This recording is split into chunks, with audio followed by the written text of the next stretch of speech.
Bienvenidos mis queridos y apreciados hermanos a lo que nos dice el comentario bíblico adventista sobre la lección de escuela sabática, en este caso la lección número 2, los crisoles venideros. Vamos a seguir profundizando en la palabra del Señor por medio de lo que nos dice el comentario bíblico. Oremos. Padre Santo que estás en el cielo, gracias te damos, oh Dios, por tus bendiciones y cuidados. Ahora que estudiaremos tu palabra, Señor, danos sabiduría, entendimiento, que podamos comprender el mensaje que deseas decirnos en este instante. En Jesús, amén. Comenzaremos con el libro de Pedro, Primera de Pedro, capítulo 4. Significa mucho entregar el cuidado del alma a Dios. Significa que debemos vivir y caminar por fe, no confiando en el yo ni glorificándolo, sino buscando a Jesús, nuestro abogado, como el autor y consumador de nuestra fe. El Espíritu Santo actuará en el corazón que está arrepentido, pero nunca puede actuar en la persona vanidosa, farisaica, pues ésta tratará en su propia sabiduría de mejorarse a sí misma. Se interpone entre su alma y el Espíritu Santo. El Espíritu Santo actuará si no se interpone el yo. Veamos qué nos dice el capítulo 5 del libro de Primera de Pedro. Dios no es glorificado por los dirigentes de la iglesia que tratan de arrear a las ovejas. No, apacentad la grey de Dios que está entre vosotros, cuidando de ella, no por fuerza, sino voluntariamente, no por ganancia deshonesta, sino con ánimo pronto, no como teniendo señorío sobre los que están a vuestro cuidado, sino siendo ejemplos de la grey. Hay un amplio campo para los ancianos y los que ayudan en cada iglesia. Deben alimentar la grey de Dios con grano limpio, debidamente aventado del tamo, la venenosa mezcla del error. Vosotros, los que tenéis alguna parte que cumplir en la iglesia de Dios, aseguraos de que actuáis con sabiduría al alimentar la grey de Dios, pues su prosperidad depende mucho de la calidad de este alimento. Comentario bíblico adventista sobre el capítulo 1 de Romanos nos dice: Pablo consideraba que la ocasión cuando fue formalmente ordenado señalaba el comienzo de una nueva e importante época de la obra de su vida. Computaba el comienzo de su apostolado en la iglesia cristiana a partir del momento de esa solemne ceremonia, cuando precisamente antes de que comenzara su primer viaje misionero, fue apartado para el Evangelio de Dios. A pesar de la oposición, 20 años después de la crucifixión de Cristo, había una iglesia viva y ferviente en Roma. Esa iglesia era fuerte y fervorosa, y el Señor obraba en favor de ella. ¿En qué sentido era Pablo deudor tanto a los judíos como a los griegos? A él le había sido dada la comisión tal como es encomendada a cada discípulo de Cristo. Por tanto, id y haced discípulos a todas las naciones, bautizándolos en el nombre del Padre y del Hijo y del Espíritu Santo, enseñándoles que guarden todas las cosas que os he mandado, y he aquí, yo estoy con vosotros todos los días hasta el fin del mundo. Pablo aceptó esta comisión cuando recibió a Cristo. Comprendía que sobre él descansaba la obligación de trabajar por todas las clases de hombres, judíos y gentiles, instruirlos y letrados, para los que ocupaba cargos elevados y para los de condición más humilde. Una comprensión creciente de la fe.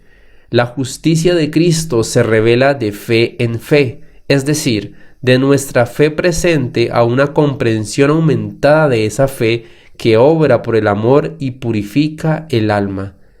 La naturaleza actuó como un predicador silencioso. El mundo material está bajo el control de Dios. Las leyes que gobiernan toda la naturaleza son obedecidas por la naturaleza. Todas las cosas declaran la voluntad del Creador y actúa conforme a ella. Las nubes, la lluvia, el rocío, la luz del sol, los aguaceros, el viento, la tormenta, Todo está bajo la supervisión de Dios. Rinde obediencia implícita a aquel que lo utiliza. La diminuta espiga se abre paso a través de la tierra. Primero hierba, luego espiga, después grano lleno en la espiga. El Señor usa a estos, sus siervos obedientes, para que cumplan su voluntad. El fruto se ve primero en el brote que contiene la futura pera, el futuro durazno o la futura manzana, y el Señor les da crecimiento en la debida sazón, porque no se oponen a la acción divina, no se oponen a las órdenes de lo que Él disponga. Sus obras, tal como se ven en el mundo natural, no se comprenden ni aprecian ni siquiera a medias. Esos predicadores silenciosos enseñarían sus lecciones a los seres humanos, si ellos solo fueran oidores y atentos. La más difícil y humillante lección que el hombre debe aprender en su propia incapacidad, si depende de la sabiduría humana, y el seguro fracaso de sus propios esfuerzos para leer correctamente la naturaleza. El pecado ha oscurecido su visión y por sí mismo no puede interpretar la naturaleza sin colocarla por encima de Dios. No puede percibir a Dios en ella ni a Jesucristo a quien Él ha enviado. Está en la misma situación en que estuvieron los atenienses que erigían sus altares para el culto de la naturaleza. Pablo, de pie en medio del Areópago, presentó delante de la gente de Atenas la majestad del Dios viviente en contraste con su culto idólatra. Los que tienen un verdadero conocimiento de Dios no llegarán a cegarse con las leyes de la materia o las funciones de la naturaleza hasta el punto de pasar por alto o negarse a reconocer la acción continua de Dios en la naturaleza. La naturaleza no es Dios ni nunca fue Dios. La voz de la naturaleza testifica de Dios, pero la naturaleza no es Dios. Como actúa creada por Él, sencillamente da testimonio del poder de Dios. La deidad es la autora de la naturaleza. El mundo natural tiene en sí mismo únicamente el poder que Dios da. Hay un Dios personal, el Padre, hay un Cristo personal, el Hijo. Los antiguos filósofos se enorgullecían de su conocimiento superior. Leamos cómo comprendía esto el apóstol inspirado. Profesando ser sabios, dice él, se hicieron necios y cambiaron la gloria del Dios incorruptible en semejanza de hombre corruptible, de aves, de cuadrúpedos y de reptiles. Cambiaron la verdad de Dios por la mentira, honrando y dando culto a las criaturas antes que al Creador. El mundo no puede con su sabiduría humana conocer a Dios. Sus sabios obtienen un conocimiento imperfecto de Dios que toman de sus obras creadas y después, en su necedad, exaltan la naturaleza y las leyes de la naturaleza por encima del Dios de la naturaleza. Los que no tienen un conocimiento de Dios por la aceptación de la revelación que Él ha hecho de sí mismo en Cristo, obtendrán solo un conocimiento imperfecto de Él en la naturaleza. Y ese conocimiento, lejos de hacer que todo el ser esté en conformidad con la voluntad divina, convertirá a los hombres en idólatras, profesando ser sabios, se harán necios. Los que piensan que pueden obtener un conocimiento de Dios sin contar con su representante, de quien la palabra declara que es la imagen misma de su sustancia, necesitarán hacerse necios en su propia opinión antes de que puedan ser sabios. Es imposible lograr un perfecto conocimiento de Dios, proveniente solo de la naturaleza, pues la naturaleza misma es imperfecta. Esta no puede, en su imperfección, representar a Dios. No puede revelar el carácter de Dios en la perfección moral que tiene. Pero Cristo vino como un Salvador personal para el mundo. Representó a un Dios personal. Como un Salvador personal ascendió a lo alto y vendrá otra vez, así como ascendió al cielo, como un Salvador personal. Es la imagen misma de la persona del Padre. En Él habita corporalmente toda la plenitud de la deidad. Comentario bíblico adventista sobre el capítulo 12 de Segunda de Corintios. El apóstol Pablo, que había recibido muchas revelaciones del Señor, hacía frente a las dificultades de diversos orígenes, y en medio de todos sus conflictos y desalientos no perdía su fe y confianza en Dios. Su juicio era purificado, refinado, elevado y bajo la unción especial del Espíritu Santo. Los complots de seres humanos y enemigos contra él le eran un medio de disciplina y educación, y declara de que esa manera ganó la excelencia del conocimiento debido a que depositó su confianza en el Señor Jesús.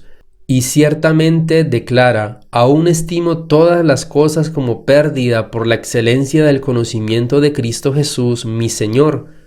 Cuán grandemente enriquece este Evangelio el huerto del alma, capacitándolo para producir frutos preciosísimos. La predicación de Pablo tenía poder. Dios ha dado mediante Pablo muchas lecciones admirables para nuestra instrucción. En sus visiones, Pablo vio muchas cosas que no le es dado al hombre expresar, pero muchas otras cosas que vio en las cortes celestiales fueron entretejidas en sus enseñanzas. La verdad fulguraba en sus labios como una aguda espada de dos filos. Las impresiones hechas en su mente por el Espíritu Santo eran vigorosas y vívidas, y las presentaba a la gente de una forma como ningún otro podía presentarlas. Pablo hablaba con demostración del Espíritu y con poder. Pablo permanecía humilde. El apóstol Pablo fue grandemente honrado por Dios, pues fue arrebatado en visión santa hasta el tercer cielo, donde contempló escenas cuyas glorias no podrían ser reveladas a los mortales. Sin embargo, todo esto no lo indujo a jactarse ni a tener confianza propia. Comprendía la importancia de una constante vigilancia y de abnegación. Claramente afirma: golpeo mi cuerpo y lo pongo en servidumbre, no sea que habiendo sido heraldo para otros, yo mismo venga a ser eliminado. Pablo tenía una muy humilde opinión de su propio progreso en la vida cristiana. Dice: no que lo que haya alcanzado ya, ni que ya sea perfecto. Habla de sí mismo como el primero de los pecadores. Sin embargo, Pablo había sido grandemente honrado por el Señor. En visión santa había sido arrebatado hasta el tercer cielo y recibido allí revelaciones de la gloria divina que no se le permitía dar a conocer. Misterios ocultos revelados. Le fueron revelados a Pablo misterios que había estado ocultos durante siglos, y se le dio a conocer tanto como pudo recibir de las formas en que actúa Dios y de cómo trata con las mentes humanas. El Señor le dijo a Pablo que debía predicar entre los gentiles las inescrutables riquezas de Cristo.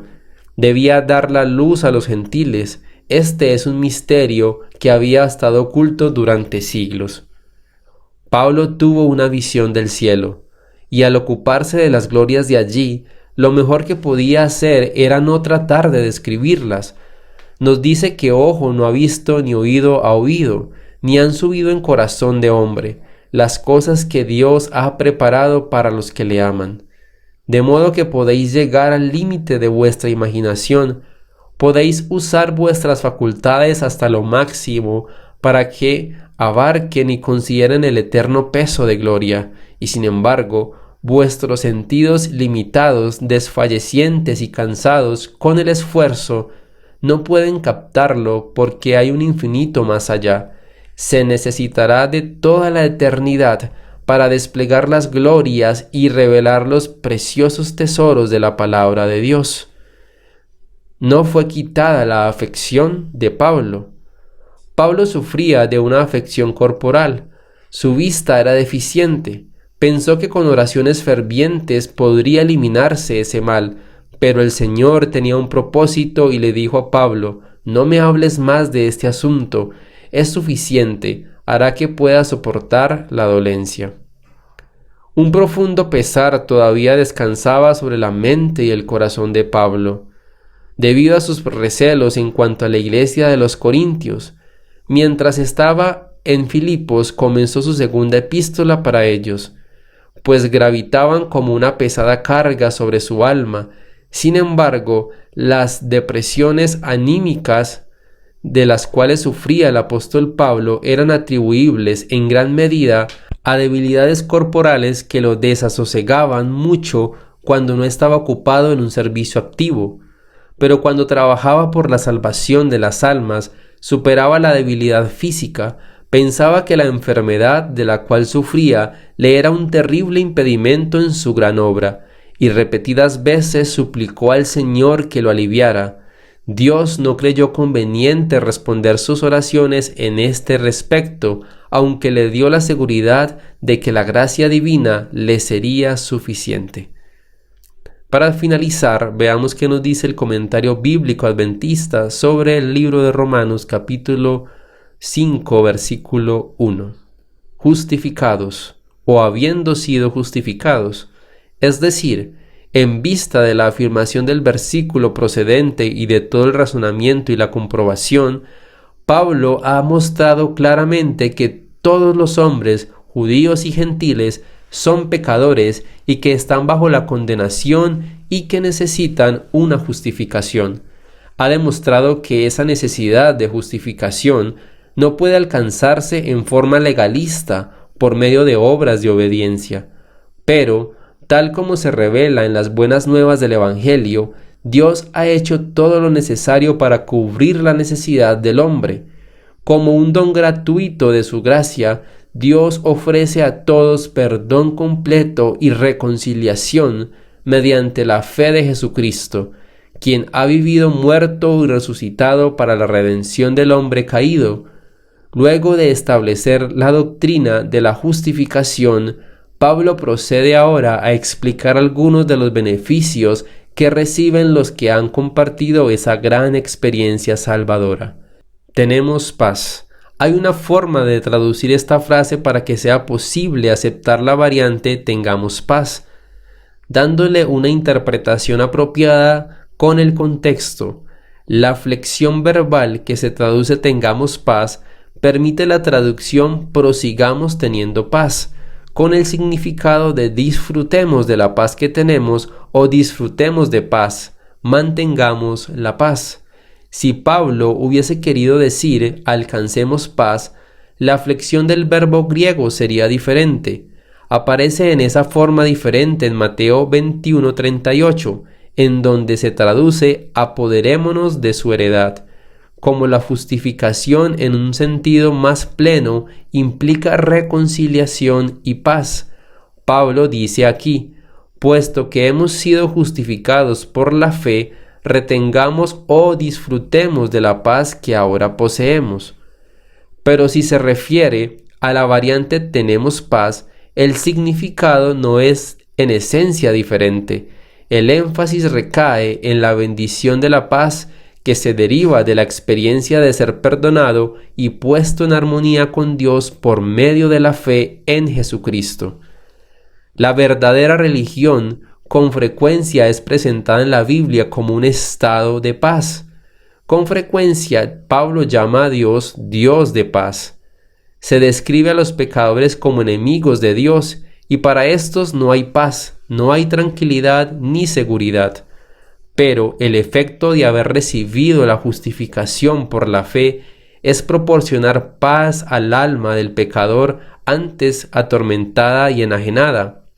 Antes de la justificación, el pecador vive en un estado de enemistad contra Dios, como lo demuestra su rebelión contra la autoridad de Dios y la transgresión a sus leyes.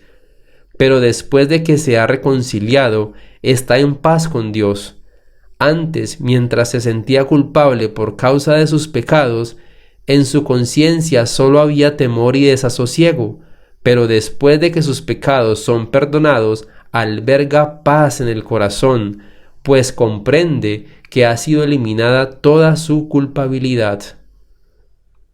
Cuando Pablo relaciona la paz con la justificación por la fe, hace aún más claro que la justificación no es solo un ajuste legal de cuentas del pecador con Dios.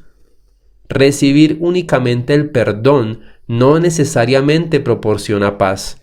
El que ha sido perdonado por un crimen quizás sienta gratitud hacia su benefactor, pero al mismo tiempo tal vez esté tan lleno de vergüenza y turbación que no desea la compañía del que lo ha perdonado. Está perdonado, pero quizá le sea difícil sentirse mejor que un criminal que ha cumplido su condena, se ha desvanecido su respeto propio y tiene muy poca motivación para vivir una vida de rectitud. Si la justificación no significara más que perdón, estaría sin duda contra el plan de Dios para nuestra restauración. La única forma como la imagen divina puede ser restaurada en el hombre caído es por medio de una confiada y amante comunión con Cristo por la fe. Por lo tanto, Dios no solo perdona, también reconcilia, nos pone en armonía con Él, cuando nos imputa o atribuye la justicia de su Hijo que cubre nuestro pasado pecaminoso, nos trata como si nunca hubiésemos pecado. Nos invita a disfrutar de una comunión con Jesús que nos inspira valor para el fruto y nos proporciona un ejemplo para que lo imitemos en nuestra vida. Esta comprensión de la justificación por la fe muestra que son la conversión y el nuevo nacimiento en la vida del pecador arrepentido. No sería posible que el hombre caído disfrutara de una nueva relación de paz espiritual a la cual le ha dado derecho y entrada a la justificación, si no fuera por el cambio milagroso efectuado por el renacimiento espiritual. De modo que cuando Dios justifica al pecador que se ha convertido, también crea un corazón limpio y renueva un espíritu recto delante de él. En cuanto a la relación entre la conversión y el nuevo nacimiento y la justificación.